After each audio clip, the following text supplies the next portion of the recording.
মা এখনো অঙ্ক বোঝেন না। একটা রুটি চাইলে দুটো নিয়ে আসে। কোথাও যাওয়ার সময় 20 টাকা চাইলে 50 টাকা পকেটে ঢুকিয়ে দেয়। মা ইংরেজিও বোঝে না। আই হেট ইউ বললে উল্টে না বুঝে ছেলেকে ভালোবেসে বুকে টেনে নেয়। মা মিথ্যেবাদী। না খেয়ে বলে খেয়েছি। পেটে খিদে থাকা সত্ত্বেও নিজে না খেয়ে প্রিয় খাবারটা ছেলের জন্য যত্ন করে তুলে রাখে।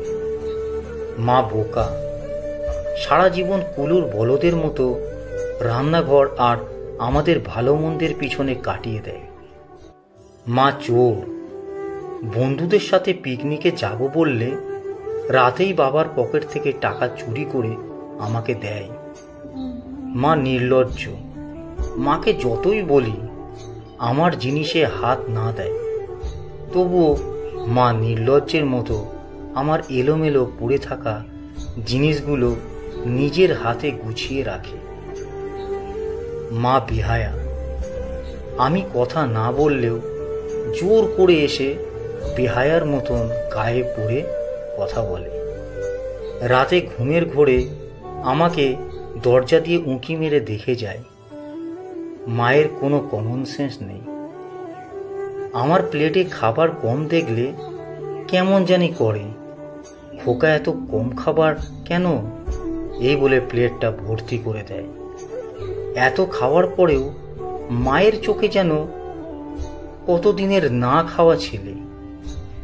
মা কেয়ারলেস। নিজের কোমরের ব্যথা পিঠের ব্যথায় ধুকধুক করে মারা গেলেও কখনো ঔষধের কথা বলে না। অথচ আমাদের একটা কাশিতে তার দিনটা যেন ওলটপালট হয়ে যায়। ডাক্তার, হাকিম, বৈদ্য সব এক করে বসে। মা আনস্মার্ট। অনেকের মায়ের মতো করে মা দামি দামি শাড়ি পরে না। ভ্যানিটি ব্যাগ ঝুলিয়ে স্মার্টফোন হাতে নিয়ে ঘুরতেও যায় না।